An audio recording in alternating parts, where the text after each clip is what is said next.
Y'all, today's show is so good.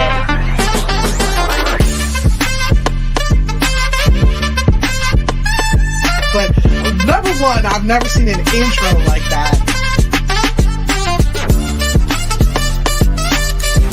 It is my hope and desire that not only will episode 30 still be fun, but episode 300 will be even more fun.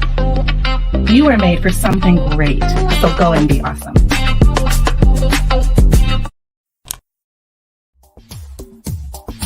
Ten seconds remaining.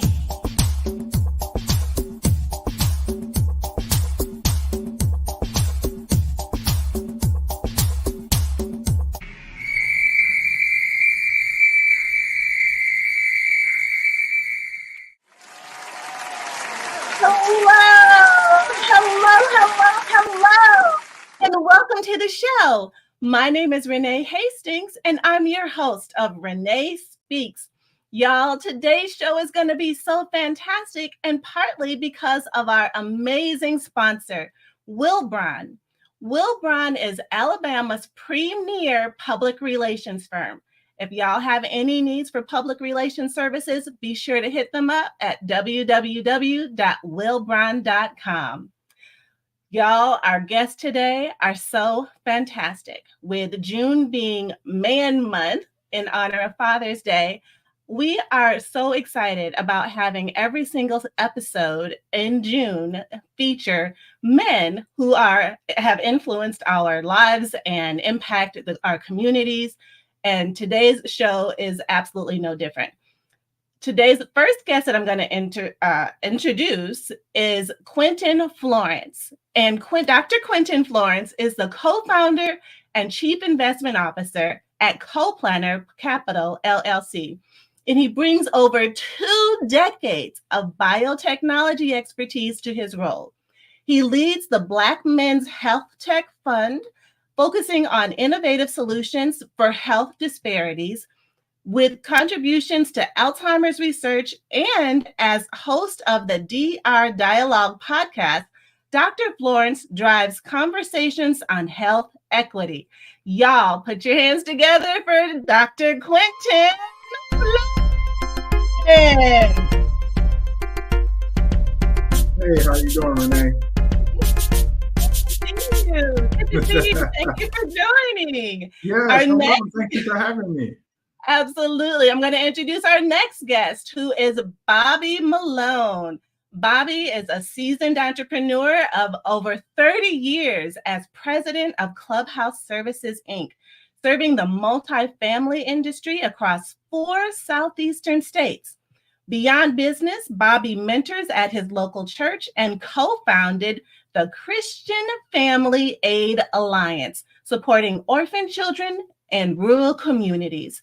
Y'all, put your hands together for Bobby Malone.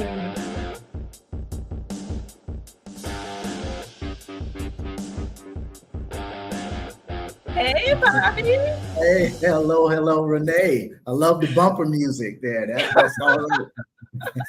Thank you. Nothing but the best for you, man. So let me introduce our next guest, who is Bruce Witt. And Bruce Witt has over 30 years of experience in executive training and mentoring. Formerly a marketing executive at Shell Chemical Company, he spent 20 years at CBMC overseeing national field ministry and global representation. Bruce established Leadership Revolution in 2008 to develop leaders with a biblical perspective.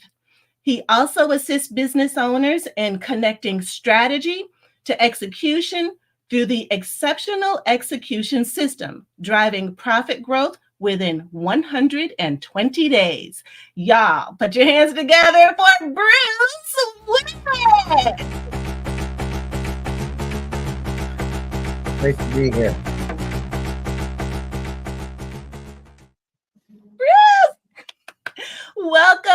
Welcome to the show, guys. Thank you so much for joining us today. Thank you for having us. Oh, it's going to be a great show. Absolutely. I'm so excited to have you guys here on the show. I have met you just briefly in some cases and known you for a few years in others. And I know that the impact that you guys have had in the community is just incredible. Not only in the work that you do on a daily basis, but also in the communities that you serve. I know how you minister to other business leaders in the community to help them develop businesses that honor God and help them, in their transition, whether they're working a full-time job and trying to run a business on the side or been in business for 20 years and everywhere in between. You guys have truly changed lives. And so I'm just so thankful for the time that you have taken to join us today on today's show. And I would also love, before we get too far in, to introduce our fourth and final panelist, who is also just doing incredible things in his community in the state of Alabama. Y'all, Charles Royal is the CEO and owner and operator of Royal Limousine, LLC, which brings over 2 decades of transportation experience to his business in Mobile. His goal is to exceed his clients' expectations for excellence in ground transportation and limousine services. Y'all, put your hands together for Charles Royal.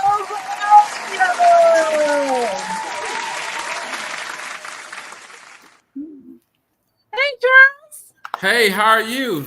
I'm fantastic. Welcome to the show. Thank you so much. Thank you so much. And thank you for allowing me to be on your show here. Absolutely. We are glad to have you. It's going to be a good one. Thank you so much.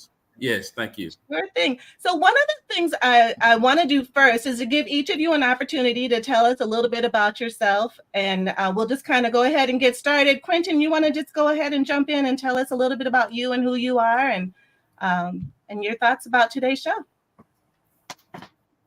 Sure. Yeah. So as Renee said, my name's Quentin Florence, and I'm the co-founder of a company called Coplanar Capital. At Coplanar, we're a venture capital investment firm. So we invest in younger stage companies, usually around Series A or seed funding stage. We help the companies grow. So we're going to talk a lot about growth today. I'm looking forward to that. So we help position them in a place to grow their revenue so that the owners and ourselves exit out of those companies. And so I believe God's called me to do that because he's given me a gift of being able to not only recognize good technologies and things that can help people, but recognize people that are trying to make an impact. We always like to say at our firm that we focus on double result investing. We're looking to work with companies that are not only going to generate large revenues, but they're going to change the communities that they're in and really make an impact on this world.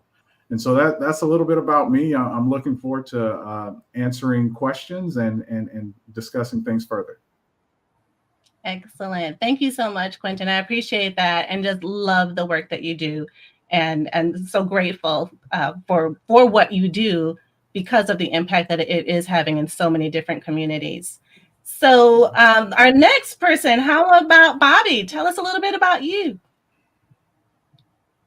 Yeah, well, absolutely. Good afternoon, Renee and everyone. Yes, my name is Bobby Malone. As Renee introduced, I said a seasoned entrepreneur. I've owned my company, Clubhouse Services, for over 30 years, based in the Atlanta, Georgia area.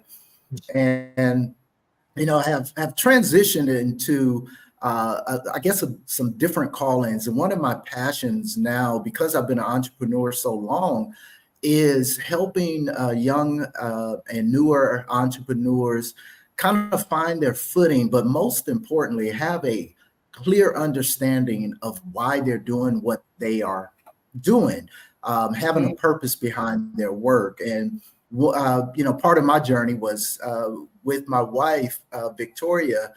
We started a nonprofit organization called, we call it CFA, CFAA, Christian Family Aid Alliance. And we started doing work. I'm here currently in Jamaica. We kind of split time between Georgia and Jamaica now. but we serve rural communities in Jamaica, helping them develop. We look for sustainable help is what we, the way we phrase it. And so that's, I split time between running my company, working on this calling, but and also more importantly, helping other businesses kind of find their purpose so that they have something worthwhile to do with their money other than buy a bigger boat is how I always put it. So that's Right. what I'm currently doing. Awesome. Nothing wrong with a bigger boat. I'm just saying, but there are so many more things that add so much value to so many more people's lives. So thank you so much, Bobby, for all you do, and enjoy sunny Jamaica while you're there. I'll be there in a couple of months. So I'm trying to get Awesome. Jamaica ready. I'll call it like that. Make sure you let us know when you come. Oh, definitely. I definitely will. All right, Bruce. Bruce, tell us a little bit about you. Who is Bruce? Well, I run an organization called Leadership Revolution. We are working with leaders of large, both nonprofit as well as businesses in some 30 countries around the world. We will train over 8,000 leaders in both leadership, entrepreneurialism, and just execution of business. So I work with I've got a number of trainers throughout the world. We've got 6 entrepreneurial schools in Africa and India, as well as some other countries. And then I also help facilitate some CEO peer advisory groups here in Atlanta. We have over 25 business owners and leaders in several groups here. So my whole focus is really to help equip leaders both do things with excellence, but to execute well and to do it with a godly biblical perspective. Awesome. I love that. I love that. Thank you so much for what you do, not only here locally, but also internationally. What impact and influence. Thank you so much for joining us today. And Charles Royal, thank you so much for joining us. Tell us a little bit about you. And who is Charles? Well, my name is Charles Royal again, and I am from Mobile, Alabama, from the South Mobile County, from the dirt roads. It's where I came up from, and I always mention that because I came from very humble beginnings. And we actually have we do transportation, not only here in Mobile, but worldwide. And I am having fun. Some days it's not as fun as others, but I'm having fun pursuing my destiny. I call myself a destinypreneur and not an entrepreneur. But I'm having a lot of fun, pursuing the things that I feel like I was born to do. So we do service worldwide. We work for a lot of the companies, major companies here in the Mobile area, where we send from the CEOs on down in the company. We provide transportation for them all over the world. And it's a thing that I love to do. Awesome. Thank you so much. I'm so grateful to you. I know I have in my business at Executive Help Now have had a need for transportation services when we're coordinating meetings in other cities, and they need to be moved from the hotel to where we're having the board meeting or just different things like that, or to the gala. And you have been instrumental in helping us out in those areas. I know you're in Alabama, I'm here in Atlanta, and the meeting was somewhere else, but you handled it all, and really, truly appreciate the service that you offer to all companies, no matter where they are. Thank you so much. Awesome. So now that we have all the introductions out of the way, I think everybody knows me. I'm Renee. I am the host of Renee Speaks and owner of Executive Help Now, which is a virtual assistant service providing virtual administrative support, as well as social media management and video podcast production services. So if you all in your network know anybody who needs anything, tell them to hit us up. So shameless plug. All right. So let me go ahead and get started going around the panel. I know this month is Man Month. And so, in honor of Father's Day, we are talking to the men in our lives who have had such amazing impact. And today's live show is talking about the growth game plan, scaling your business to $1 million. So I know that that number really resonates with some people and some more than others. But what I want to know from you guys right now, or to get us started, is what are some of the challenges that you have faced in growing your business or scaling your business, and how have you overcome them? Let's start with Quentin. Awesome. So what are some of the challenges I've faced? I would say, like most entrepreneurs, whenever you start a business, the main challenge you face is the challenge with financing. I like to tell every entrepreneur I meet with that whenever you don't need money, that's when you can get financing. But all of us know when we start a business, we don't necessarily have all the financial resources we need in order to move it forward. And so what I've learned in my industry, because I'm in the investment firm and investment business, and the way it works is you have to convince investors to put their capital with you so that you can invest it and make those kind of those transactions grow. And so really for me, I really had to become a master networker. I had to start to build relationships with people so that they can trust me and trust that the processes and plans that I have for the businesses we're investing in will work. And that takes time. I couldn't rush it. I couldn't do it in one meeting. It usually actually sometimes takes months in order to implement. And so I'm not a very patient person. My wife will tell you that, I like things done tomorrow. But the Lord called me to an industry that you have to have patience, you have to have diligence, and you have to remain focused.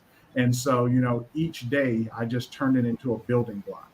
How can I build this relationship with this individual or company or institution so that eventually they will trust me as their investment partner? And so, I tell everyone who's looking for financing, you have to first become someone that you would finance in order for others to actually invest in. And so, financing is always a big concern for most entrepreneurs. But, if the Lord's called you to this space, then he has the resources there for you.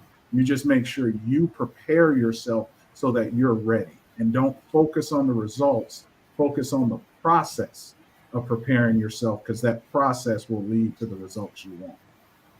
I love that. What great advice. Prepare yourself to be the person that you would invest in yourself.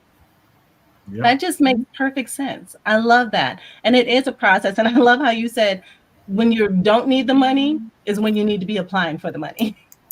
Yes. Because not only, I think that puts you in a better position, also not just because you're not coming from a place of need, you're coming from a place of preparation. Right. And that, I'll just add, you want to come from a place of strength. I know Bobby and Bruce really well, and they've actually poured into me, and we've had discussions around this. If you already have capital and your business is healthy, then you can get terms that you want that will be good for the short term and long term. Right. That's something I had to learn when I first started my business. All money into your business is not necessarily good money, and you want to make sure you have the right relationships and the right people that you're working with. I've made plenty of mistakes in bringing on the wrong partners because I was not in a position of strength. Got you. Can you talk a little bit more about that? How not all money is good money? What do you mean by that? Because some people, money is not. and you're like, wait, if it's more than what I have and I need it, it's good. It's good enough. Yes, So, yes. No. I'll be happy to speak on this, right? I know the guys on this panel understand if you take a loan, there are these companies out there that are, we call them loan sharks, but they step in and they'll give you what we deem quick money, $50,000 to $80,000 to work, get your business running, but then they will actually start collecting payments from you within 30 days, and the interest rates will be really high, and they will stay on you like a creditor. So they're trying to collect and get everything from you. So you may have received the money you need, but now you've attached a problem to your business that's going to linger because you're going to have to pay, almost double that amount of money back, and it wasn't what you signed up for. So, I always encourage people, if you go to a lending institution like a bank, and they are not willing to give you a loan or not willing to invest in you, really take a hard examination of yourself and determine, are you actually ready to receive it? And I'm speaking from experience. I was not ready to receive the initial money when we first started our business. But through going through a process and surrounding myself with the right people, I then became much more of an attractive asset for people to give money into. And so you have to understand, don't take the first paycheck that comes your way. Make sure you take the right payment. right. Oh, that is so smart and such great advice, because that makes me think about, those buy here, pay here car lots. How you go in there, you don't have wheels, you just need something to get from point A to point B. And they will say, yeah, sure, come. We got cars all over the place. Come pick the one you like. And then before you know it, you're paying twice what it's worth at an interest rate that is ridiculous.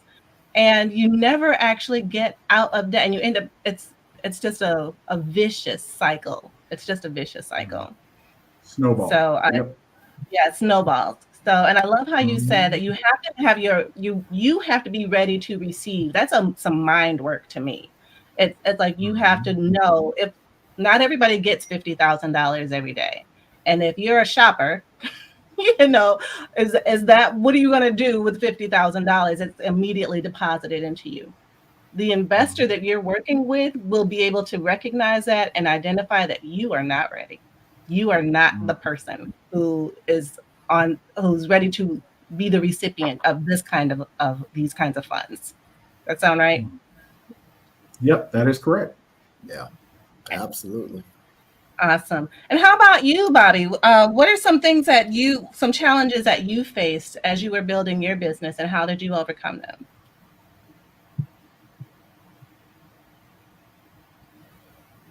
Yeah, I had plenty, but I wanted to kind of piggyback on what Quentin was sharing a little about, the phrase of you being the type of individual that you would want to invest in. I would take that a little further. I kind of come from a different type of background when it comes to business development, business growth, from Quentin's space. Quentin comes from all about the investable space, right? I come from a space of really self-funding, self-growth, and more of an organic process, which I think has some merit as well. But the same, I believe, applies. What I wanted to share about that is not only being the type of individual you would want to invest in, but actually put your money where your mouth is. Invest in yourself, in your business. When you have a business need, what are you willing to give up to put into your business to bet on yourself? Again, that process actually helps structure you into a better position when you do go to a institutional type of lender or a private equity or something like that type of individual, because you're betting on yourself. Oftentimes you've been able to make smaller mistakes. One of the best, I think, lessons that I learned from someone else early on in my business process was sometimes getting that money that you desire to launch your business, whether it's 50,000, 100,000, $1 million, whatever that amount is, the more money you have, the bigger errors we tend to make. And so having and making a $10,000 error is a lot better than making a $100,000 error. Trust me. And so, from a biblical perspective, God tells us to be faithful over a few things or over small things. And so there is some value in not having that initial capital that you think you need. And if it's the capital that you need to actually launch, then work a full-time job, take a part-time job, save up the money that you need to launch, and bet on yourself. That's the way I approach that. So that may not have answered the question you asked me, but I just wanted to share that bit. I'll piggybacking off of Quentin's position. No, that was good. That was really good, because it is much easier to make a $10,000 mistake than a $100,000 mistake.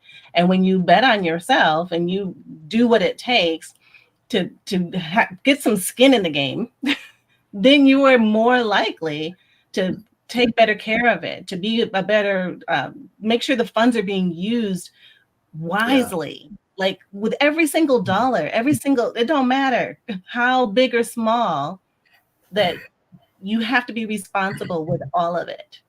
And when you're dealing with $10,000 issues, that may seem like a whole lot if you're, just getting started.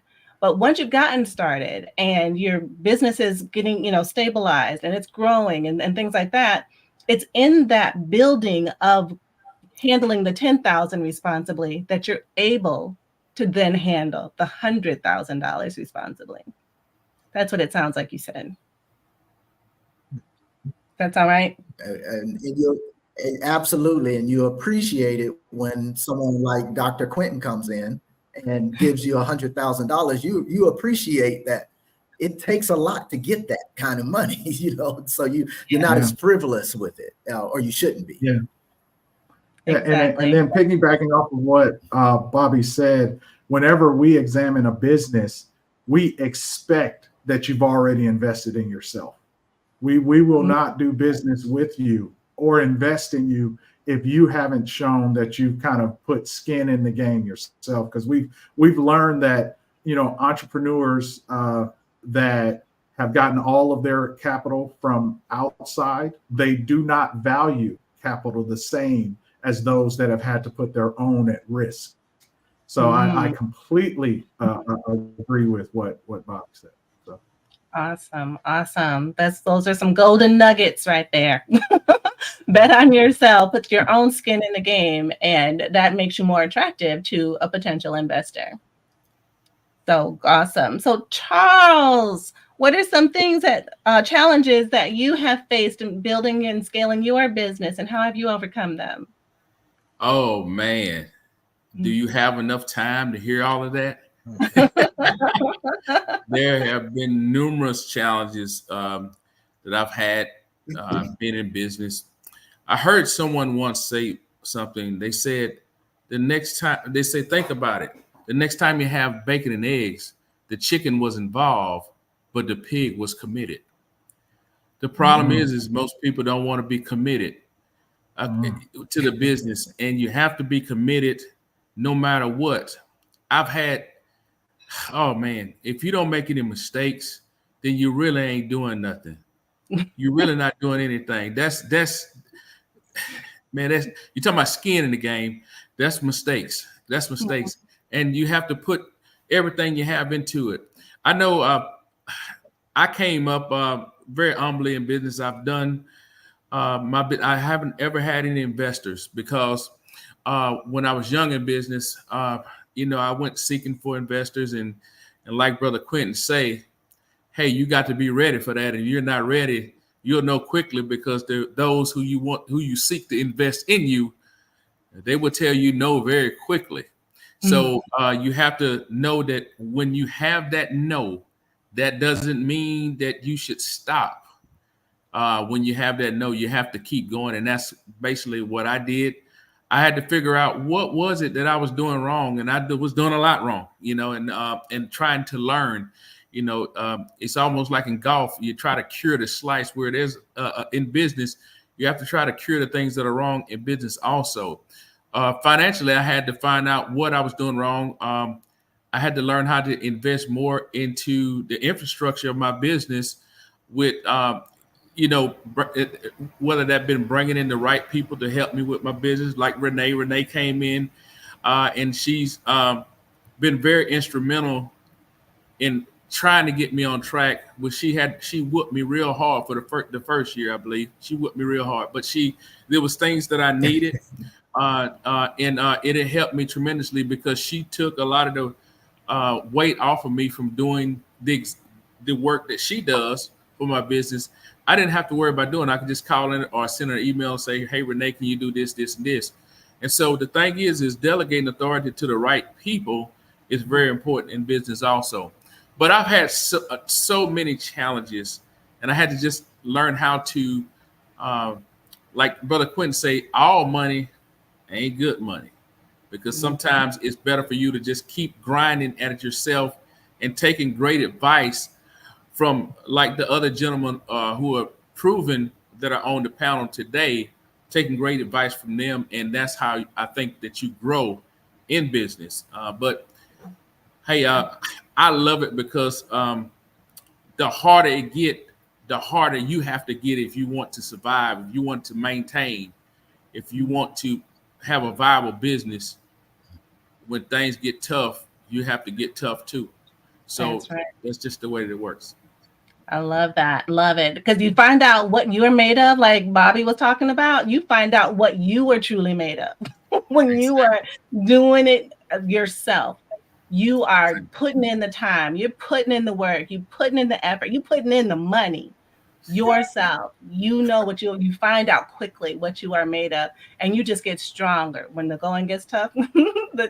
the tough get going, right? Most want other people to commit, but they don't want to commit to it. They want other people to put their money into it. So you want Brother Quentin to loan you $100,000 when you ain't got $5,000 in the business. I mean, that don't work like that. It doesn't work like that. So he's got to see. Yeah, he's got to say, hey, you want me to invest more in your business than you were willing to invest in. That it doesn't go like that. That it doesn't work that way. Nope, not at all. Not even a little bit. All right, Bruce, tell us, what are some of the challenges that you've had and how did you overcome them? There have been a number of challenges, but I would say both. I would affirm the issue of cash flow and money. But what's behind that for me has been, finding people that will partner with me. But I think it really came down to having a real clear vision, purpose, and plan. And because that's what people can buy into. They buy into you as a person and your character, but it's also your vision and as well as the depth of a plan. Because a vision without a plan is just a dream. And so it really has that whole sense of strategic element to it, of really being clear about where you're going, how am I going to get there, what are the steps, and be able to present that to people. So that's the first thing that I've had to really work on, as well as when I come alongside and both coach and consult with other businesses is around that area of vision and strategic planning. Because without that, it's just, you're probably going to be chasing your tail. The second one is just getting the right people involved. And, I heard, one of my mentors say just the other day, he said, sometimes you'd have to, you select, but sometimes you have to suffer before you select. Don't just go out and get the first person that's available. And so sometimes it takes time to get the right people on the bus and get the wrong people off the bus. Because oftentimes it's been said that competence without character will kill you. And you can have a lot of smart people, But if you don't have character and people that have a sense of a purpose and even a sense of godliness, you can't trust them. And so that people component, it's the people around you. It's not just you, but it's the people around you is going to make your business. And it's either going to make it great or it's going to take it into the ditch. And then finally, the area that we all struggle with at times is that there's going to be times of uncertainty. I just don't know. Or there's times of 3 or 4 opportunities, and which one do I take? And because I have limited resource. And so, but really taking the time to seek the Lord and good counsel, get other people involved, not just what's convenient or not what's just first thing out of the box, but really step back and both seek the Lord, but get good counsel, get good people around you to give you input. So the area of, vision, of character, and then seeking the Lord's guidance and counsel. Love that. Love that. The golden nuggets for sure. 100%. Because even in my experience and scaling our business to $1 million, having the vision has been so critical to knowing, okay, this is what we do. This is what we've always done. This is how the business even got started, was because it's what I just knew how to do. And to know that is scalable if I bring on the right people and help them see the vision as well. And then we develop the plan of how to get there. That has been so impactful and made such a huge difference. And who I surrounded myself with, like you said, getting those words of wisdom, getting that wise counsel, being a part of KBL. I don't even know if I'm supposed to say that out here, but the Kingdom Business Leaders Group is an amazing way to surround yourself with people of like minds who are, godly people who want to have businesses that honor the Lord. So that is so important, so critical. Love it. Love my ladies that I get to meet with every other week. We have developed just this incredible bond of support as each of us is doing our own businesses and going through different things. One may have already been through it and said, oh yeah, this is how I got through that. And it's just been a game changer. So I love your advice for surrounding yourself with like minds and people who can give you wise counsel to overcome the challenges, because scaling is no joke. I mean, it is truly no joke. What got you here cannot get you there. So you have to bring in the right people who can get you there, and be okay with knowing that it's okay to set goals that are there. I don't know where my camera is, right there. Okay. So that is one of the things when I was just starting the business, I was just so grateful to God that he gave me clients to work with. And so I was like, I'll just take whatever God give me, and I'm okay with that. Right. But then as he's dropped in my spirit, you can't just stay here. I can't do all the work for you. You need to go out here and do some of, get your own clients. I'm like, but why, God? You're doing so good. But it's truly been beneficial to have such amazing people in my life that have helped me understand not only what this business is, but how to actually do business God's way. And it's just been fantastic. So, but when we think about that $1 million mark, what do you think is so significant about $1 million and hitting that mark? Quentin, you want to get started? Sure. So to me, when I think about that $1 million mark, it is a kind of mark of a point of demarcation where I've seen with myself and other entrepreneurs, you believe. It's kind of when a lot of us, when we start our business, we have lofty goals. And whenever, you're doing God-sized goals, you realize you can't reach them yourself. And so when you take that first step and you cross, $1 million in revenue, it really makes you stop, and look around and say, oh my God, I can actually do this. I can, I can follow the plans that the Lord has given me, and then my vision, and start executing to where it's building.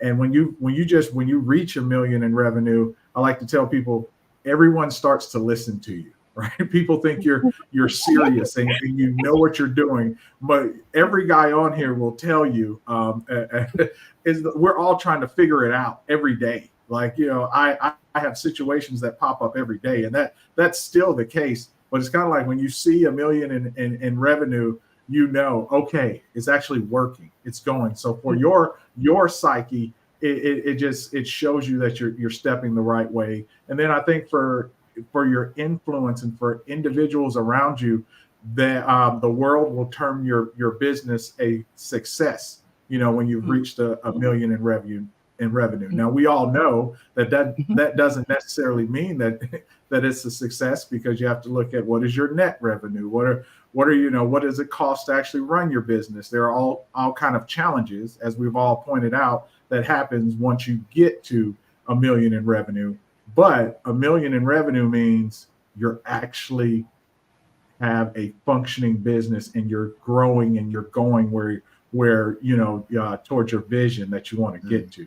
So I think it's extremely important, and it's not easy. Running a business is hard.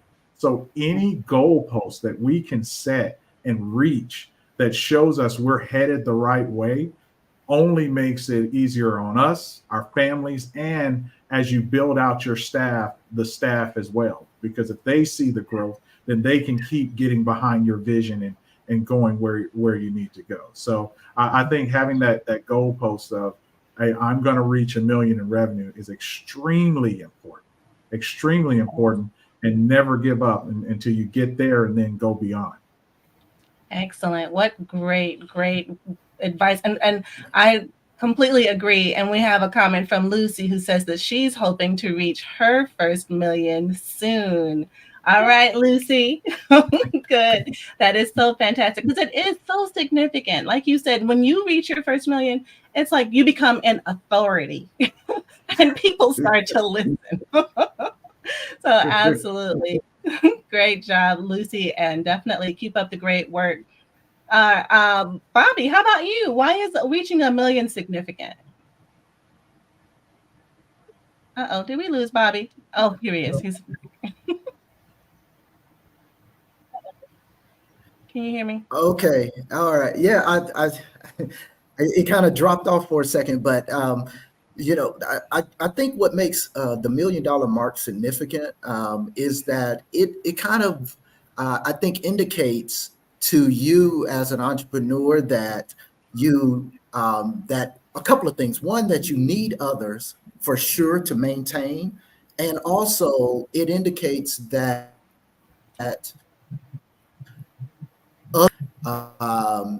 I think that's when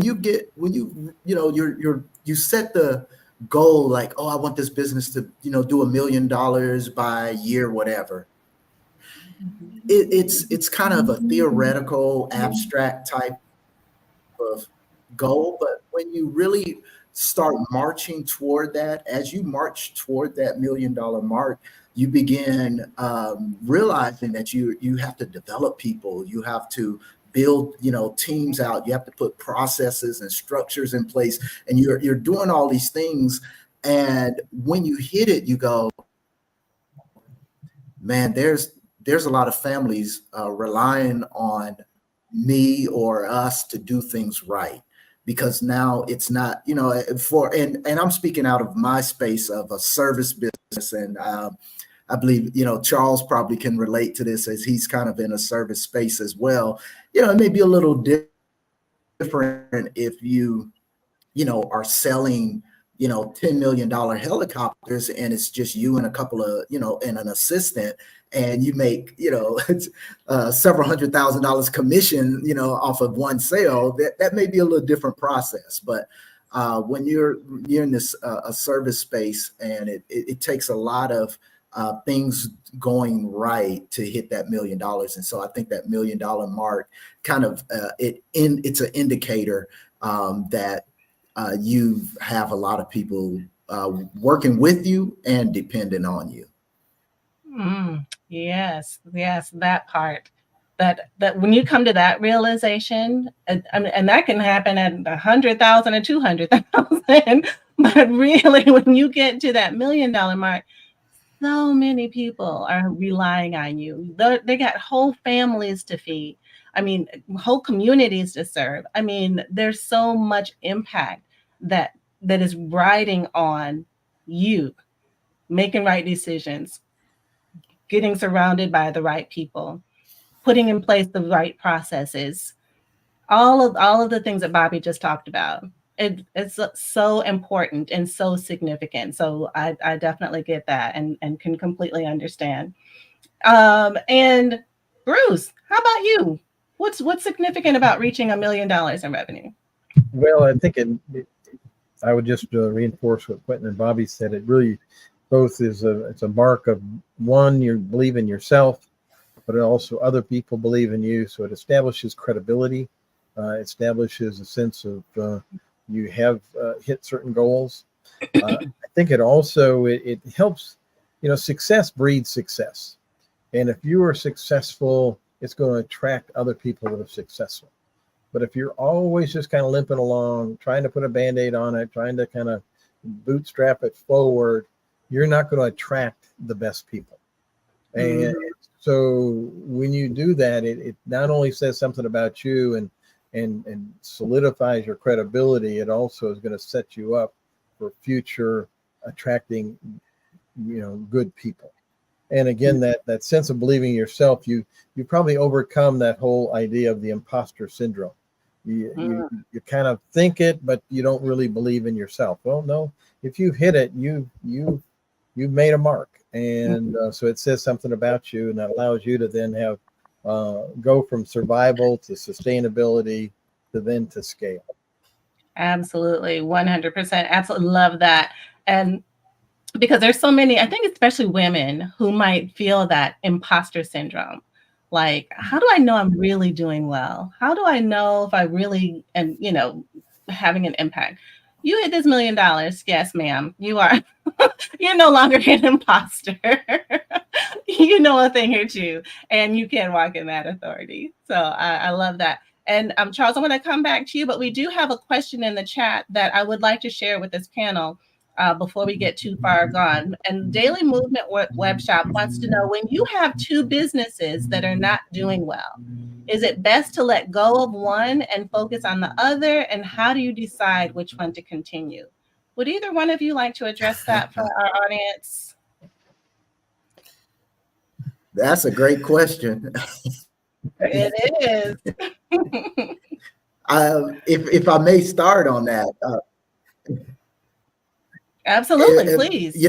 When you say you have two businesses and one isn't doing well, I think that's a huge indicator of the root of the problem. You have two businesses.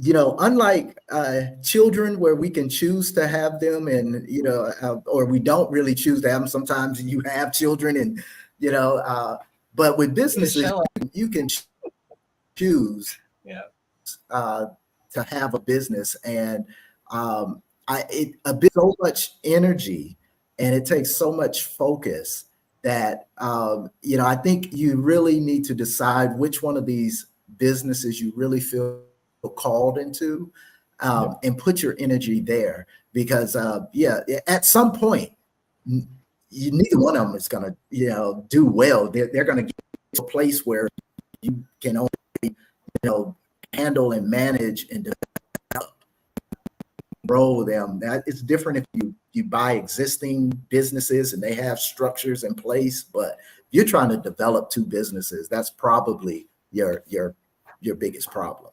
I don't know. Others may disagree, but that's my 2 cents. Well, I think the Bible says is that a double-minded man is unstable in all his ways.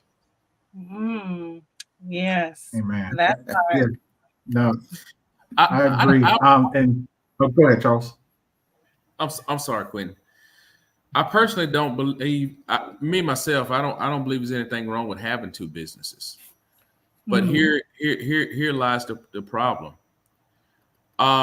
If you have two businesses and both of them are failing, then I go back to what Mr. Malone says. You need to go to the business that you have the most passion and the most drive, and you feel like you're called to do first.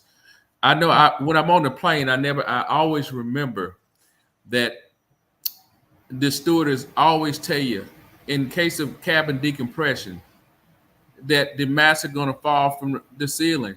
And they always say, put your mask on first before you try to help anybody else. Well, the thing is if you have one business, make that business successful first before you try to venture into something else. Sometimes what happens to most people is they see other people doing things and it looks easy. They see other people in businesses and they look easy. And what they don't understand is what happens. And this is just my personal belief. I believe that when a person is anointed to do something, they're working in God's strength and not in their strength. So it looks easy to the eye and to most people. So you have some people say, well, I think I can do that. I think I can do it. No, that's not the way it goes. What another person does, they may be gifted to do that. That may be their calling. So their strength and what they do and how they do that is going to look different than it do if you do it and you're not called to do that. So I think Mr. Malone is correct. Get in the business that you feel like you were called to be in. Let the other business go, and then build that business. Be successful at that business first. And then once that business is a success, once you scale it up to where you want to go, then consider branching out into something else or going into another business. That's just my personal opinion. Love it. Thank you, Charles. And Quentin, you were going to say? Yeah, no, this is going to be unanimous. I'm involved in multiple businesses as well. And I think Charles said it perfectly, where when you're in the plane and pressure changes, put the mask on yourself first. Put the mask on the business that God has called you to first. Put all your energy there. And then if the Lord opens up opportunities and, calls you into other spaces, then you can begin to walk there. Usually whenever I'm on a guest on a podcast, people always say, well, what does an investor think of this? One of the things that makes me walk out of the door faster than anything is when I walk in and an entrepreneur tells me, oh, this is one of my 5 businesses. Well, you're divided. Your attention span is not on my money, and I don't want to give you any of it. Right? That's the end of the conversation. Right? I need you 100% focused on the money I am giving you. So, if you're having trouble getting funding, if you're having trouble getting customers, look at where your focus is. Right? If you have 2 businesses and they're not doing well, I would say to you, your target audience can probably tell that you're not 100% in on one business. It comes through. Whoever you're selling your products to, know if this is your passion and what you're really called to do. So, yeah, unanimous on that one from the panel. Love that. Thank you, guys. What great advice for Daily Movement Web Shop. And thank you so much for the question. Because it was I'm sure that she's not the only one or he is not the only one who has been in this situation where they're like, oh, I got all these things going on. I'm torn on which one to keep. Maybe the one I don't love so much is making the most money, but where my passion and where my gift is not making as much money. So how do I know what to do? So thank you guys for clearing that up for us. It's unanimous. Go where God has called you. All right. And then Lucy says that imposter syndrome is so real. And so I can relate to that really, really well. So thank you for being my pea in the pod, Lucy. And I'm so grateful to you guys for helping us recognize that, when we are doing our business and we are walking in our authority, then we don't have to feel like imposters. We have earned this. We deserve this. And God has gifted us with the things that he has. And so it's for us. It's okay to live a life of abundance for all of us who are walking according to God's purposes and plans for us. So Moving on to the next question that we have, and I cannot believe, y'all, we've been here almost an hour. We've got just over another hour to go with you, and so I want to make sure I ask all the most important questions that I think might resonate the most with our audience. So, one of the things when you're scaling your business to $1 million, Bobby, I think it was you that mentioned, or maybe it was Bruce, talking about how important it is to surround yourself with the right people and build the right team. So what strategies do you use to build a scalable team? And how do you know when to scale? Bruce, why don't you go first on that? Okay. I think, to me, there's 5 elements in terms of helping a business, any organization, even nonprofits, get both stable and be able to grow forward. And first, it's around leadership and having a clear vision and a clear calling, a clear sense of purpose. Secondly, it's around a vision and a plan and a strategy that focuses on customers, and it's outward focus. It's not my grand plan, but it's validated by customers that are actually buying. Thirdly, there's a processes, systems, there's ways of getting your product made, delivered, and then getting the money flow back in and accounting for all of that. And then the team is getting the right people on the bus, getting the right, competencies and skills, and then working together, and then focusing on results, that we are hitting what we say we're hitting. And if we're not, what are we learning? How do we change? How do we shift gears? But these all 5 elements, really, it's both people and mission, but it really helps you begin to think through, because it generally, you might be good at 2 or 3 or maybe 4 of the areas, but if one of them is lacking, then that is a problem. So you got to be working on all of these areas of leadership, vision, process, teamwork, and results. And that's what I try to help people with, is kind of a combination of those things, and see what's my strength, where my weakness, and what's the most urgent need we need to focus on. Got you. And so is there a particular point in your business where you say that this is what I need to focus? Do you focus on one of them at a time or all of them at a time? And is there a point in your business that's like a trigger that says, okay, this is happening, so now I must need Well, to I do think there is a sequence. It starts with leadership, and then vision, and then you got to produce the stuff, and then you get the right people involved. So there is a process. So depending on where you are, where my weak points are, you got to solve your problems before you can, try to get ahead of them, because it will just continue to be running over logs, if you will. So you have to assess and be, and sometimes you got to get some outside look at your business, because you might be too close to it. But generally speaking, it's probably going to be in the area of either vision, plans, or operations. Those are the 2 initial ones. And then it's getting the right people in order to get greater efficiency. Got you. Love that. Who else would like to address that? What strategies used for building a scalable team, and how to determine when? Yeah, if I could jump in on that. We won't be unanimous on this one then, Bruce. Oh, am I dropping again? No, you're fine. Keep going. How about, yeah, okay, I was just saying, yeah, with Bruce's saying that you start with leadership, I actually disagree, Bruce. I think you start with vision. And the reason why I say that is because I think when you have a clear vision, and I'll maybe vision / purpose, understanding why you're doing what you are doing. I just saw a comment pop up where the person said that they have a t-shirt business and a coffee business. And, if I were talking to that person, I would say, hey, the shirt business and the coffee business, why are you doing it, right? You start with the why. And I think then when you have your why, it then helps you develop not only how to lead and what you're doing to lead, but it gives the your potential teammates the messaging that you need. Hey, this is why we're doing what we're doing. This is why, in my case, we are serving these apartment communities.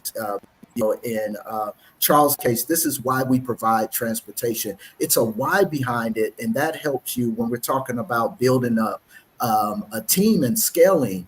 That messaging, I think, allows you to bring the right people on board. It gives them the right kind of point them in the right direction so that their gifts and talents are merged in going, with you. And it also, it actually helps drive who you fire, who you let go, who you don't bring on board. Because when you understand, I think you identify quicker those who shouldn't be in the boat with you. And so I say, it really starts with that vision, with that why, with that purpose, and that drives all the other, drives how you operate. And and I think the leadership part is developed, and that's going to continue to develop as you grow, because you're going to be required to develop. So that's my 2 cents on, kind of building the team and where I think you have to start. I love that. It is so important to know what is your why. What motivates you to get up every single morning. And I love how you said knowing your why and having that vision will help you know who to fire, help you know who's not supposed to be with you on this journey, who's not supposed to be in this bus with you, because they make themselves known, because your why is so crystal clear. And if their values don't line up, their vision, they can't buy into the vision, they are actually making themselves known of who they are and whether or not they are passengers or bystanders on the side. I don't know. I look at a lot of things, and it's kind of crazy. When we're talking about the infrastructure, we're talking about scaling a business. Just me personally, I believe that you have to know your market, and you need to do a market analysis to know how viable your business is, and wherever you are, you need to know that personally.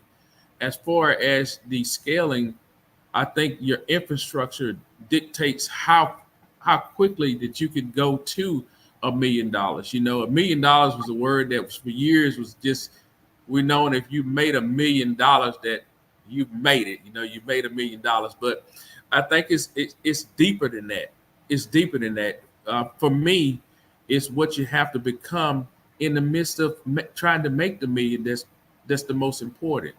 And because you don't want to just stop with that million, you want to go to 2 million, you want to go to 3 million, you want to go to 10 million.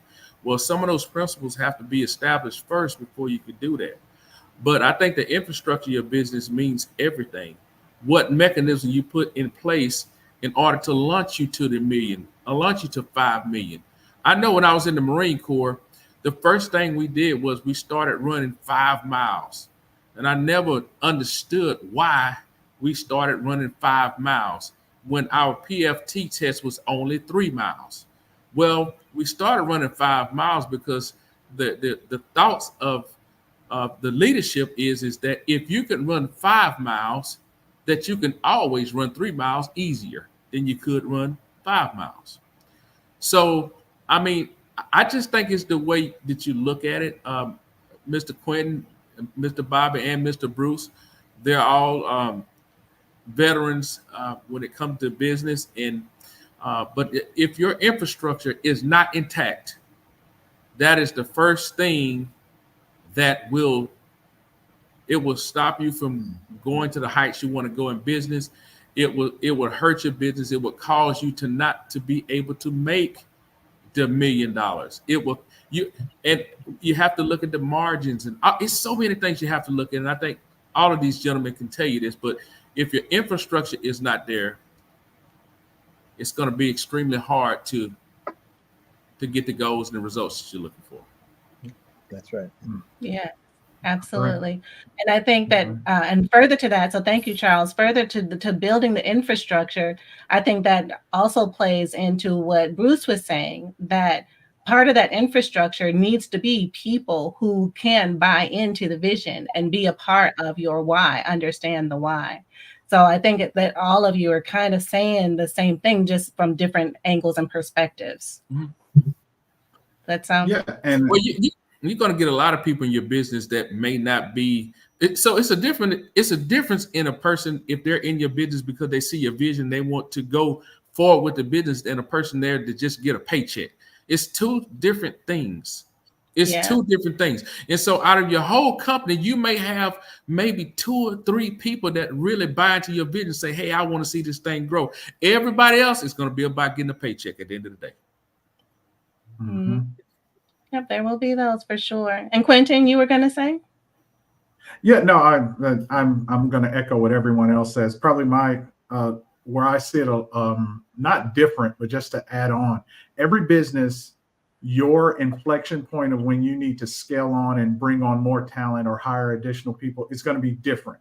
My business is different than Bobby and Charles's business, and in Bruce's business.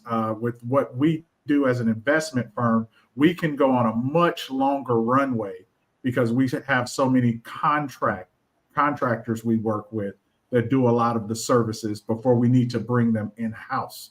But if you're more in a service industry, in order to service more clients, you're going to have a larger base of personnel. So what I recommend when I'm talking to companies, and even as I look at my own, what kind of foundation do I have?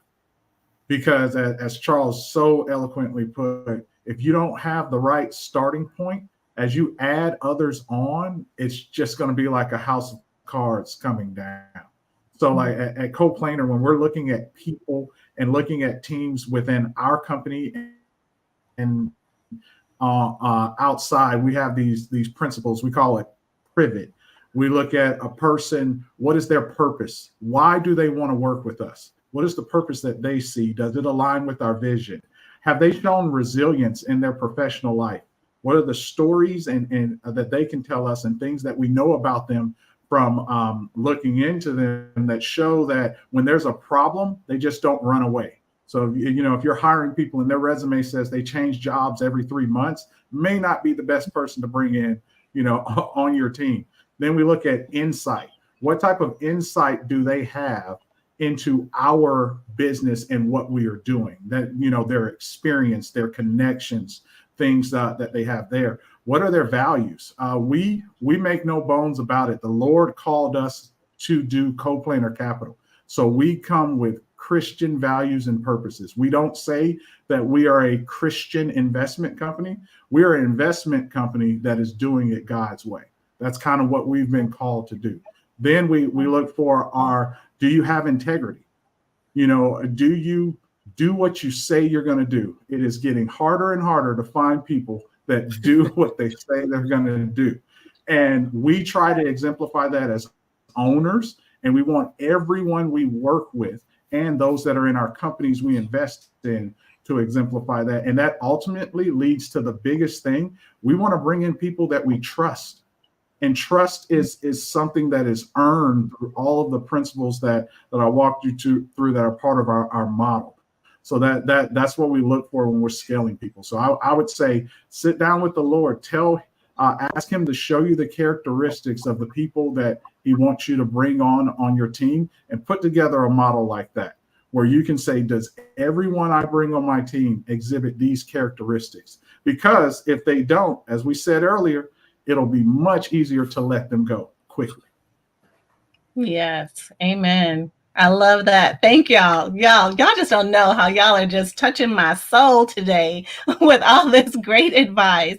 I'm so excited and so thrilled to be able to get the benefit of your knowledge, and so is our audience, to just learn from you, the experts, the importance of having these values and having the vision and the importance of bringing on the right people, so you know that your infrastructure is on a solid foundation, not on sinking sand, but it's firm on a rock because God is at the center of it all. So I just love that. Thank you guys so much. And then now, as the clock is ticking, y'all, I'm looking at this clock. I'm like, I don't want to run out of time. So financial planning and seeking capital. How do you approach financial planning for growth? And when do you decide to seek additional funding or investment? How about Bobby? You start with that one.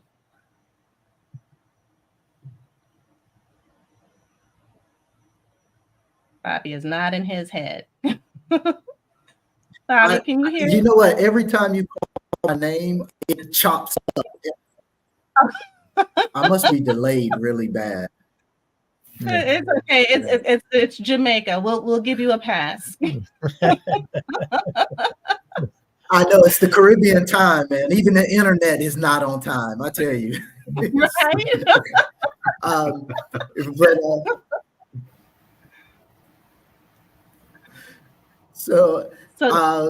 I think I understood your question. You were give me the last part of your question and make sure I caught you, Renee. Yes. So how do you approach financial planning for growth? And how do you know when it's time to seek additional funding or investment?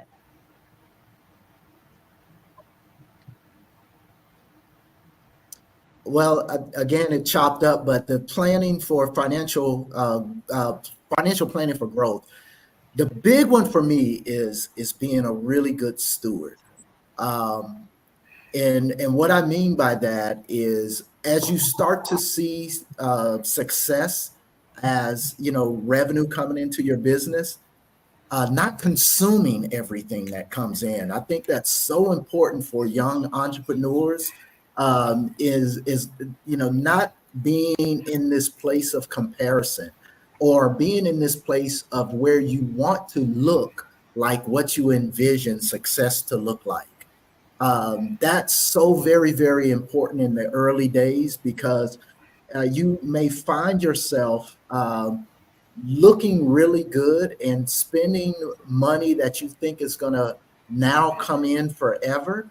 And as everyone on this panel can tell you, there's certain things that you can never foresee as a business owner, or a business leader for that matter.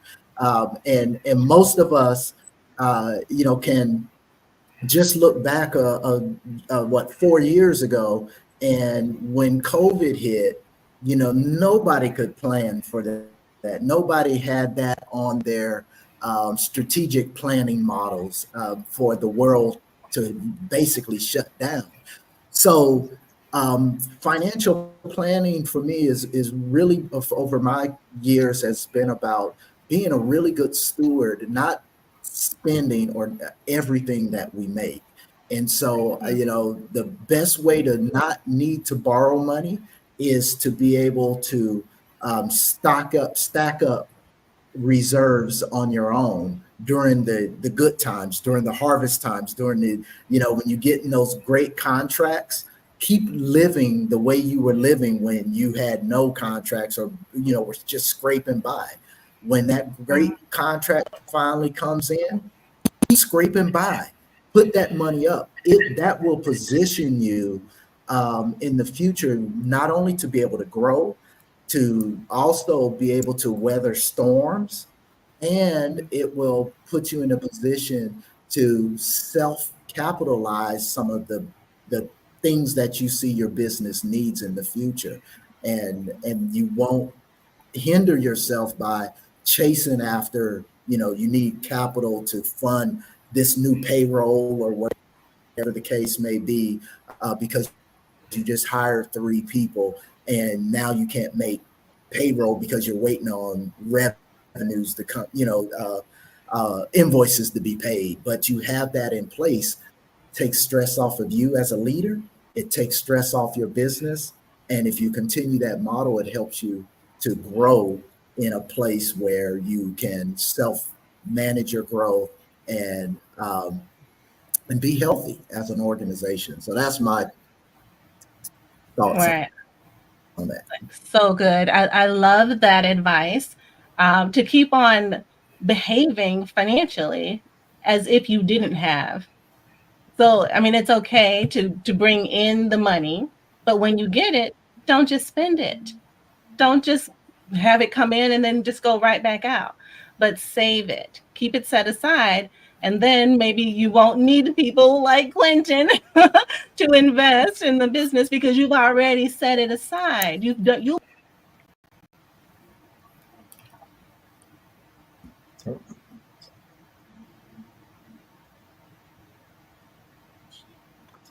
Can't hear you.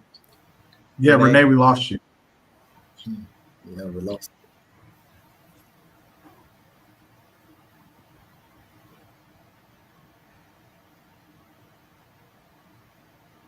Something happened there with you. I think we hear one another. She moved to Jamaica. There you go. I think I heard you, Renee. All right, can you guys hear me now? Yes. Yes. All right, I was just letting y'all know to chat amongst yourselves till I get back. You know, I tell you what, I tell you what, Renee, I think you still will need a Quentin, because once you get your business to a certain point, if you want to go to another level, that's where Mr. Quentin comes in. When you set the infrastructure of your business up correctly, when you have good margins of profit, and you can say, well, hey, now I want to go to this level.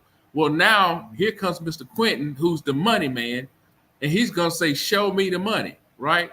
Show it to me. I want to see this. I want to see your financials. I want to see, how much debt your company has. He want to see this, this, this. So now that $1 million that you need to go to another level, hey, here comes your money man, Mr. Quentin. So Quentin is always going to be a need for Quentin if you want to go to the next level. If you want to stay on a smaller playing field, maybe not.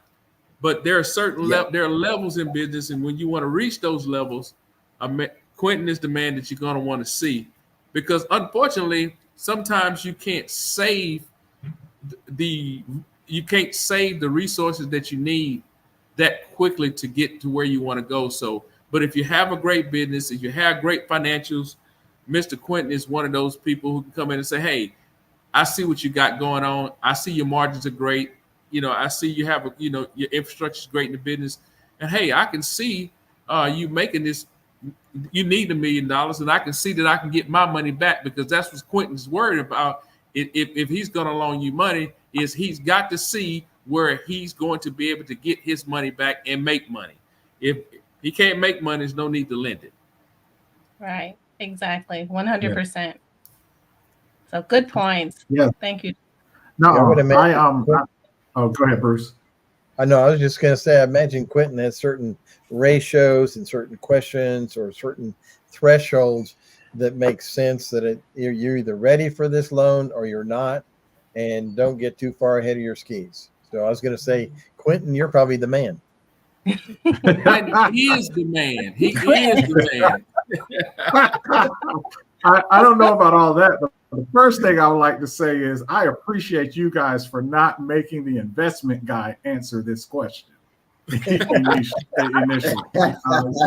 Usually everybody just looks at me. How do you get a company ready for investment? Quentin, tell us how to do that. No, I really appreciate you guys. I think, they're spot on, guys. I will add, whenever I come in and I'm looking at a company, there are different investment firms have different processes. But when I walk in, I'm looking for a company that's ready to grow. I want the fire to be burning, and then I'm going to put things on it to make that fire grow larger and grow into, just everything God has called it to be. It's like Charles said, everyone, even me in my business, I reach a point where my savings take me so far, but if I want to go to that next scale, go from a $1 million business to a $10 million business, then to a $100 million business, those visions are so big, we can't do them on our own, right? God has made them that way. He doesn't want us to feel like we are in control of everything. We're going to have to serve our neighbors so that they can come along beside us to grow the business to where he's called it to be. And so, when you say, how how do I get my business ready? You steward it well. Those who are faithful with little will be given much. So I always look for businesses that have stewarded what the Lord has given them well, so that then I know that they understand the value of what I'm bringing to the table. And the one thing I want to tell your listeners, Renee, to understand, when you bring in someone who's either giving you debt or coming in like we do equity investment. So we are now your partners for as long as you have this business. You are no longer running your business on your own. So you have to really have a mindset of, I used to make unilateral decisions, but now I have to make those decisions with my financial partners. And sometimes we come in and we help you, and it's a great experience. But if you're not performing, we also have the right to kind of step in and bring in people that can help run the business better. And so if you're going to bring people in, you have to be ready for all of those possible outcomes. And there are numerous times where we see this person has a good business, but they didn't understand, if I'm going from 10 million to 30 million, I'm going to have to give up a lot of myself, and all of the control I had will no longer be there. So you have to understand that it's okay to release control, because, I tell people 10% of a business that's making $100 million a year is a lot better than 90% of a business that's making $2 million a year. Just do the quick math and see what you can actually do with it. So. Wow. That is so good. That I never even thought about that part. When you bring on an equity investor, you no longer you might look like the boss, but you're not the boss anymore. No. Well, Wow. I'm not even the boss. Like I tell people, I'm Money not is even the the boss. Who has the money? Yeah, I have investors who I report to, right? Even in my business, we build a fund. That fund of capital is through my limited partners, and ultimately my limited partners are in charge. And so I have to make sure they get their returns, they get the performance that they want. We have this false sense of control, and God has shown me over and over, the closer we get to him and the more we walk in the callings that he has for us, the more we realize we are not in control. And it's the same in our business. Yes, 100%. Oh, I love that. What a reality check, y'all. Just saying, this is so good. If we want to achieve God-sized goals, we have to release control. We just have to know we're vessels being used, God's hands and feet, to accomplish his will, whatever that is. And when our goals and our purposes line up with him and his plans for us, that's the sweet spot. And we're just going through the motions, doing what God said. So that is so wonderful. So as we are thinking about scaling our businesses to $1 million and beyond, what are some of the common challenges that come with trying to scale to $1 million, and how do you overcome them? And how do you manage the stress with the increased responsibilities, or is there stress? Who'd like to take that one?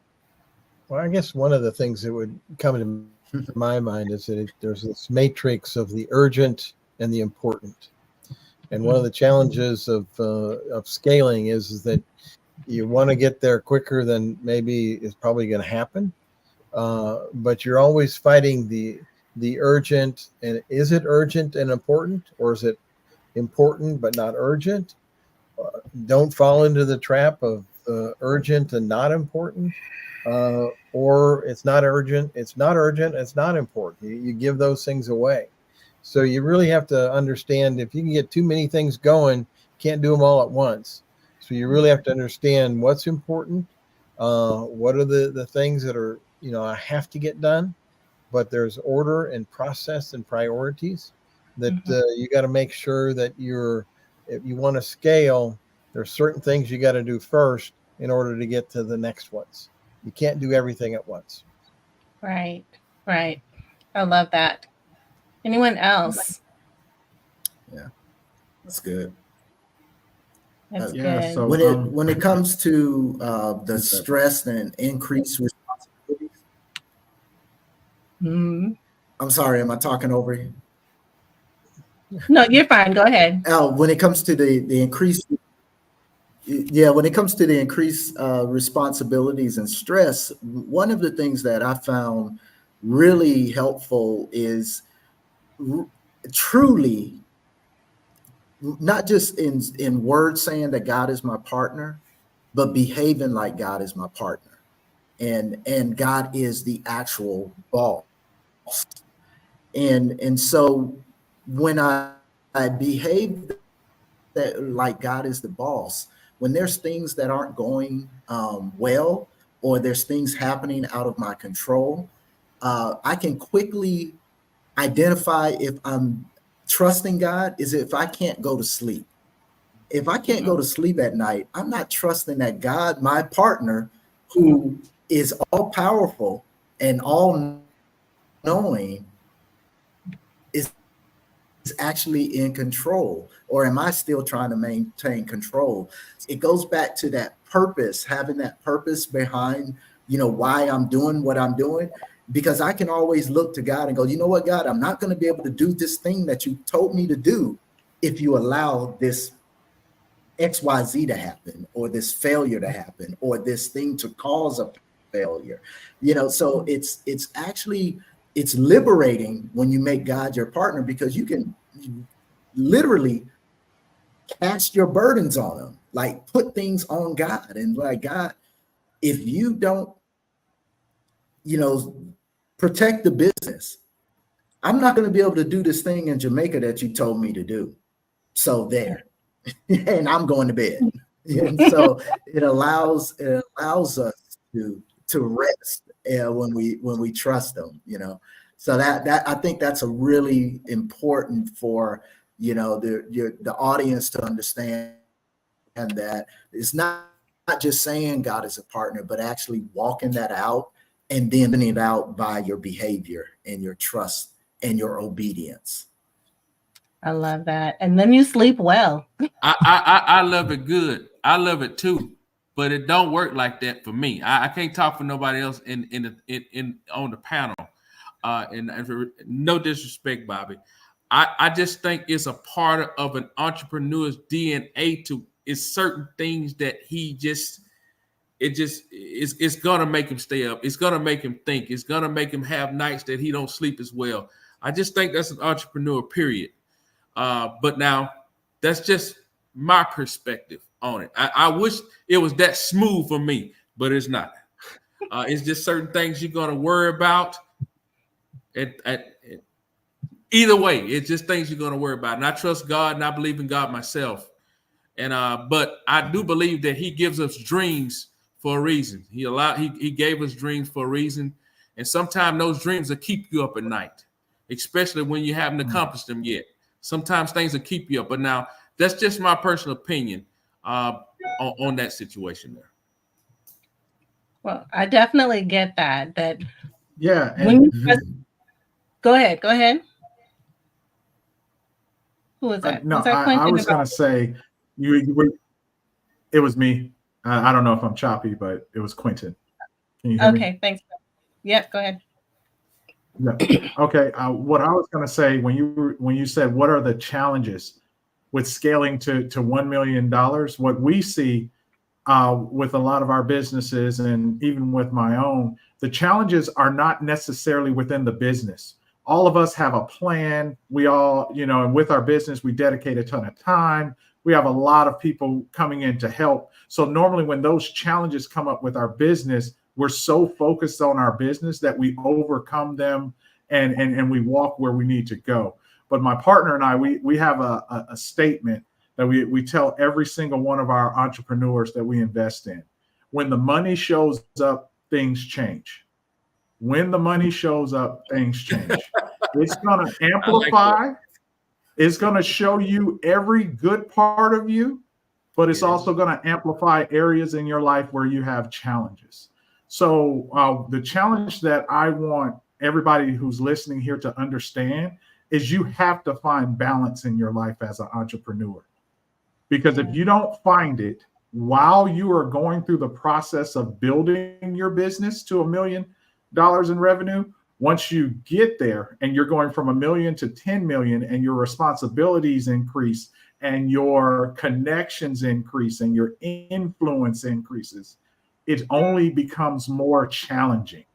So what I really want to emphasize are, just like you have processes and plans and a vision for your business, you need to have a vision, a process, and plan for your life as it's corresponding to that business. Because, you know, the notorious B.I.G. said, more money, more problems. And he is correct. He was absolutely correct. Like the more resources and things you receive, the more challenges that there will be in your life. And in some business cases, you know, this happens what seems like overnight, where you've been working on a business for years, 5 years, 7 years. All of a sudden, you get the right contract, as Bobby described, and now you receive a $1 million payment. Have you trained yourself, like Bobby said, to put away 70% of that money? Or have you been living, you know, barely scraping by for so long, putting everything back into the business? Now you finally see extra and you go out and you spend it all, so that a year later, now you're dealing with challenges. You have to have a vision in place for your personal life. We are all entrepreneurs. It consumes us. I love what Charles said. Listen, I'm up at night. I'm going, right? There are challenges we all face, right? But Bobby, the reason why I love speaking to Bobby is because Bobby reminds me, God called me to this. I can put it in his hands and let it go.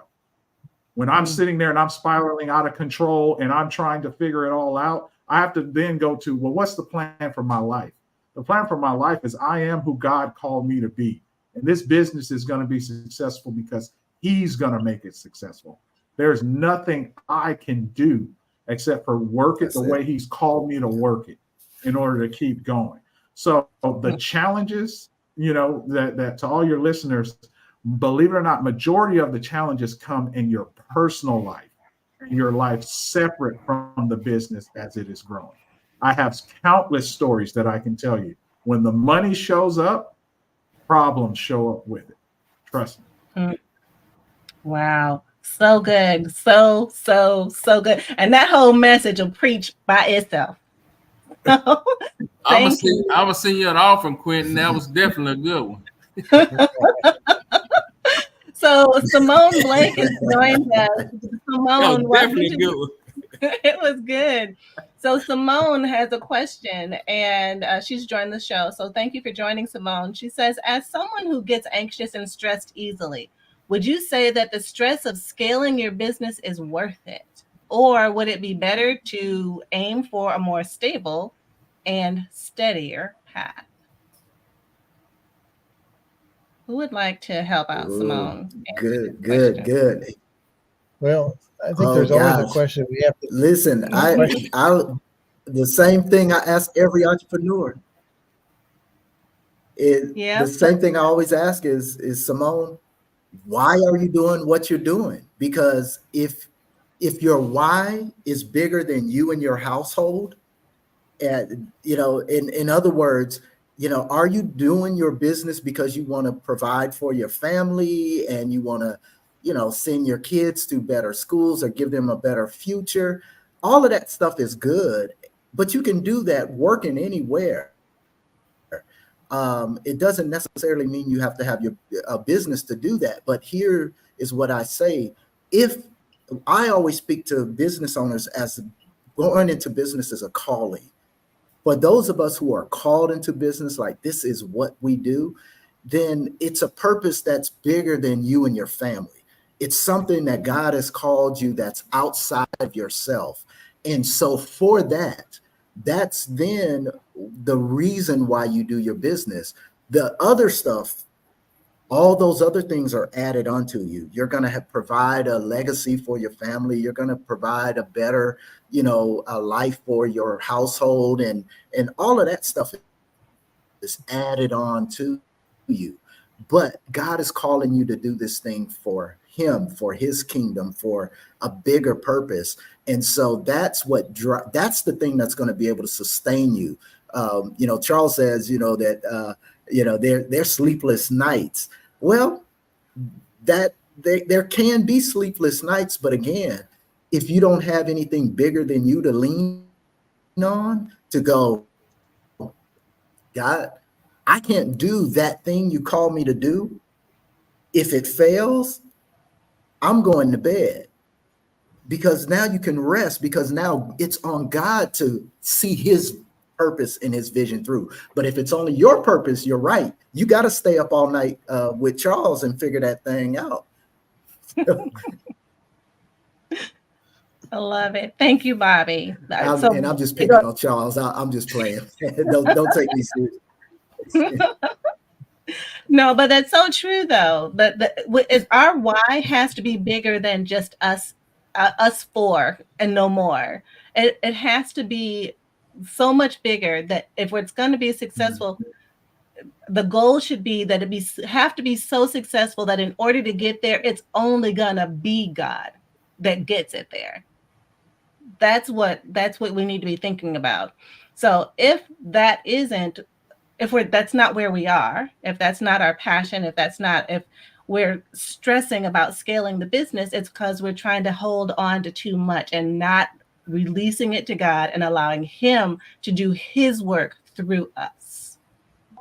So we don't have to stress about the business. We don't have to stress about all of the things that come along with scaling a business, because what is for you is for you, and God to be the provider of those things in his timing. What's not for you, if you don't have it, it's not for you right now. Yeah. And so you operate where you are until God has said, okay, let's go on to the next level. So you keep on. Maybe there's I don't know, boundary is the right word, where you have a plan and then God has a plan. And you keep on striving for your plan, but just know that God's ultimate plan is what will prevail. That's true. And I think part of that too, though, is that as we go through difficulties, that's where your focus needs to be, right? On God's plan. Right. Thank you, Bobby. And Bruce? Yeah, I think but the Lord also uses difficulties and struggles and stress to grow us. And just as it says that unless a grain of wheat falls in the earth, it dies and remains by itself alone. But if it dies, it bears much fruit. And it also talks about that, God's going to prune us so we might bear more fruit. And so in this sense of being able to, God has to take us through difficulties in order to grow us. And because if it's always just right there for me, I don't learn the difficulties. I don't learn the challenges and grow up to maturity. Also, as a part of that calling, is God gives us the calling, God gives us a purpose, but he also gives it to people who can handle it. And they have to have a maturity in themselves. And that's where, again, that's where the leadership side comes into, is that, God's going to give the vision, but he gives it to people who he entrusts with it and who are trustworthy. And we have to be trustworthy. And so part of the question that why do I scale and should I or should I not? Part of that question is we got to look at our own hearts. Why am I doing this? And how much is enough? Because, a little bit more is not going to satisfy. And so we have to really look at both the why and then what is my motive? How much is enough? Am I satisfied? And then if I'm going through difficulty, how is God growing me in order to give me more opportunity? And so that's a part of so challenges come in order to grow us. Right. So so I agree with that. Man, how we grow through the challenges. And we never really realize how strong we are if we aren't given opportunities to be strong. So So to answer Simone's question, then I think it's the stress of scaling a business shouldn't really be, how do I put this, you guys? It shouldn't be that stressful if you're relying on God, or if the stable, steadier path. I mean, I don't feel like I'm answering this one. Yeah. So so here's what I would say, Simone. First off, you are not easily worried or anxious. Do not speak that over yourself. Know who you are in God. Number one, you are not easily worried or anxious. When it comes to scaling a business and is it worth it? If God called you to do it, it's worth it. And he will carry you through every challenge that you have as you scale that business. So it goes back to where we started off. Has God called you to do this business? If your answer to that question is yes, has he then called you to scale this business? If the answer to that question is yes, then you move forward without worrying about what will happen, because you already know what will happen. God has called you to scale it, so it will scale. And I say that as someone who, when I transitioned to get into the investment space, I know Bobby and Bruce well. They will tell you I was a scientist. I was in a completely different arena. So I was extremely concerned when God stopped me in my tracks and said, go become an investor and invest in companies. You know, I had a lot to learn. I had a lot of different things going on. And I look at myself now, 8 years later, and I couldn't see myself doing anything else but this.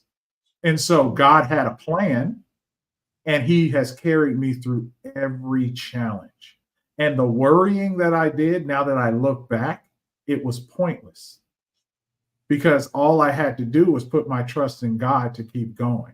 So what I would tell you is, if your question is the worrying and stress worth it? If God has called you to do it, you can't do anything else. It is well worth it. Yes. Amen. That's so good. And I love how you reminded. Oh, go ahead, Bobby. I was just going to ask, I wanted to ask Quentin if he remembers, because I remember really well one of the first conversations I had with him as he was stepping into this space. And I asked Quentin this, and this is what I always ask entrepreneurs when they're about to step into this space: why do you think God wants you to do this thing? And more importantly, what does God want you to do with the money? And I told Quentin this, and I think this is a great advice for any entrepreneur stepping into this, and even Simone talking about, is it worth it to scale? You have to purpose in your heart how you want to live before you go on this journey. Because if you don't, Quentin said it, when the money comes in, things change. And so if you're married, you and your spouse have to decide, how are we going to live if this business is as wildly successful as I envision it becoming?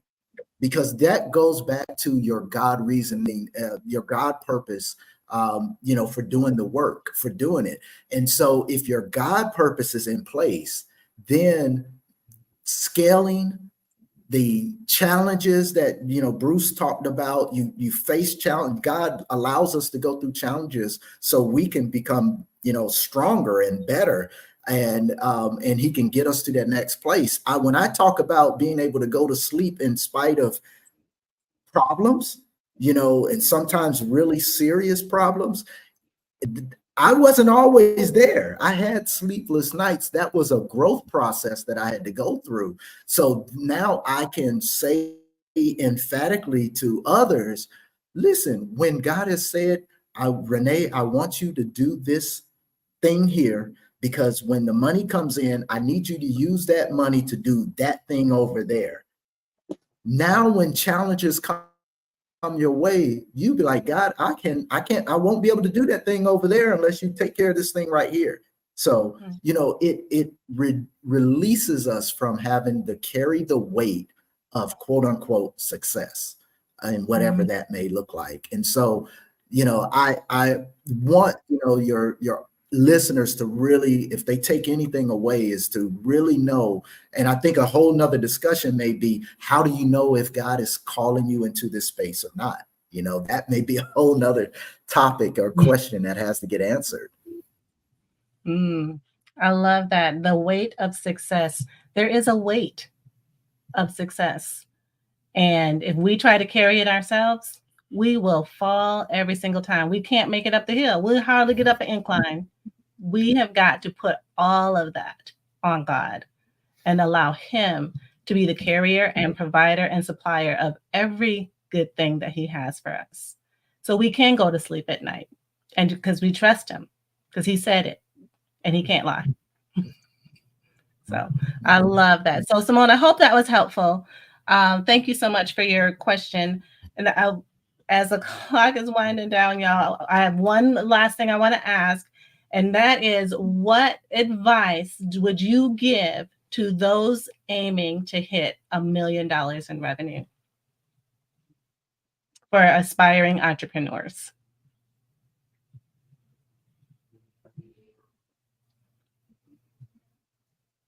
Anyone can go first. Quentin? No one in particular. Well, I'll go first and just end it. I think I've said mine a million times. And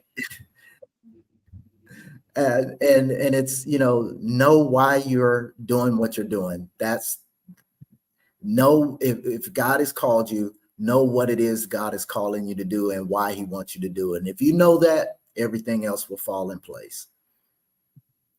That's right. I love that. And Simone says, thank you, everyone. Whatever path he leads me on, I trust that his will be done. Amen. We're joining with you in that, Simone. Yeah. Amen. Right. Amen. Yeah. I think for me, I'm gonna let Bruce go last. The advice I would give to anyone who is scaling their business is know your plan, work your plan, and trust it. Trust it, because so many things are going to come up to challenge you making it to that $1 million mark. But if you've already, God has called you to this business, you have a vision and you're executing a plan, trust it and work through it. And then it will happen, because challenges are just a part of running any business. Things coming against you meeting that goal, it is what is going to happen. But trust the vision that God is giving you and work the plan that he's laid out for you, and you will get there. I love that. Thank you, Quentin. And I guess I would just encourage people, whoever is in a business, wants to scale their business. There's two sides of the coin. There's the spiritual and there's the practical. And so Quentin spoke right to we got to know our plan, got to know ourselves, and we got to trust ourselves in the plan and go forward. And that's fantastic advice in terms of the practical and moving forward. And then it has to be balanced by the spirituals. I need to know the Lord. I need to know that Christ lives in me and wants to work through me. And apart from him, I can do nothing. And so I've got to really trust him. And I got to know him, and I got to know him in me and the intimacy, as well as then trust him to walk by faith, and then to thank him for whatever comes. And so it's a both and, it's not an either or. And then finally, I would say wherever you are, little, big, scale, no scale, is keep seeking to do things with excellence. And, because it says that in Matthew 5:16, let your light shine before men in such a way they may see your good works and glorify God who is in heaven. And if we do things with excellence, the world's going to come to us. Yeah. They're going to pay more than they would, and it's going to glorify the Lord. So we have to we pursue excellence, we are honoring him, and it will set us apart. Yes. Amen. Love that so much.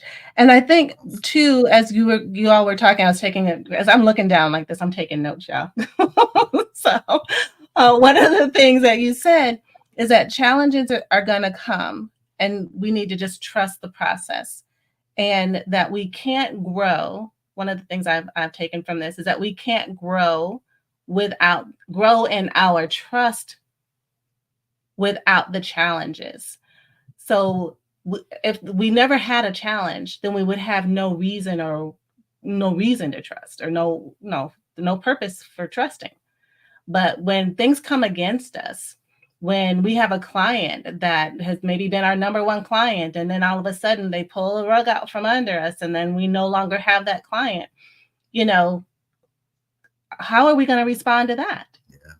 It's all a part of the plan that God already, that's not a surprise to him. What happened is not a surprise.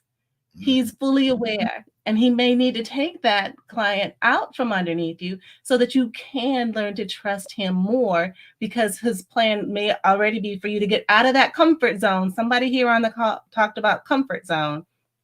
Get out of that comfort zone so that you can scale, because now he might see that you are ready for the next level.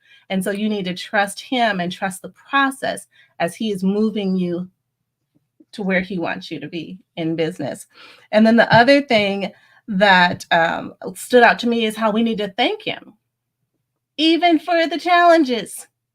Thank him for the challenges. Thank him for the tough times, because it draws us closer to him. It all is serving a purpose. It all matters. How we respond matters. And so that, I think, is just all of the wisdom you all shared has just been so incredibly valuable to not only us as entrepreneurs, but even us just trying to live life. Whether or not we got businesses at all. This was so fantastic. Such great words of wisdom to live by on a daily basis. So I know we have all of your socials that we'll put in the show notes for sure. But Quentin, do you want to start out telling us how we can reach you, how we can stay in touch with you after today's show? Yeah. So the best way to reach me is through LinkedIn. I have a profile there. If you want to reach me directly around anything. And then my website is www.coplanarcapital.com. We have a contact section there. Feel free to reach out. Me and my partner, Doug Vanderlyn, we get the messages, and we'll be happy to follow up. Awesome. Thank you, Quentin. And we're also showing your website so people know when they get to the right place. Better Returns for a Better World. That's www.coplanarcapital.com. Yep. Check them out, y'all. Awesome. I love it. All right, Bobby, how do we reach you? I'm not on social media, so you got to know me to actually know me. But I'll plug this. I am part of a group called Victory Business Collective, where a lot of these discussions for entrepreneurs are had, where you can have some peer advisory. If you are in the Atlanta area, if not, we are working on eventually having some online groups as well. But otherwise, I am accessible through, you can look me up on LinkedIn and, message me there. But I'm not the online chat person to, I don't have time for that. But I will spend time with individuals who are maybe needing some input on what they have going on, and I'm more than happy to help directly that kind of way. I love that. Bobby, you are so funny, and you crack me up that you are not on social media. You're like, you have to know me to know me. I don't know why that is so funny to me, because it's like a unicorn. but it's so Bobby. It's Bobby. We did find you on LinkedIn. All right, Oh, Bobby see, Malone. there I am. There's my LinkedIn. There we go. Somebody put it out there. See? They're looking out for you, Bobby. And then the Business Collective is at www.victorybusinesscollective.com. No, or is it something? I have no idea. It's on. It's actually it's a link on the Victory website. Yeah, under Victory Business. Victory Business. Okay, got it. We'll figure it out. We'll get it in the show notes. People are gonna find you and they're gonna call. All right, Bruce. How do we reach you and stay in touch? Yeah, you can find me if you want me. So I would say also, LinkedIn, website, I have, again, or even Bruce at leadershiprevolution.us. So, I'm here to serve. And if I can be of any help to you in terms of encouragement and just wisdom, be glad to be of help. So, LinkedIn, website, or email. Love that. And we have your website pulled up here, Leadership Revolution. Love that. The Ministry of Bruce Witt and One Leader Training. So we have definitely received some words of wisdom, some golden nuggets. Found you on LinkedIn here under Bruce Witt. Definitely connect, everyone in our audience. Definitely connect with these men. If you are an entrepreneur, or you have questions about scaling, you have questions about leadership, you have questions about financing and investing, these are the guys to reach out to for sure. Unfortunately, Charles had an emergency in the middle of the show and had to drop, but Charles is also a great person to know. His limousine service is out of Mobile, but he has connections worldwide. So if there's any transportation needs that anyone has, definitely reach out to him. I believe his website is www.royallimomob.com. So definitely reach out to him as well.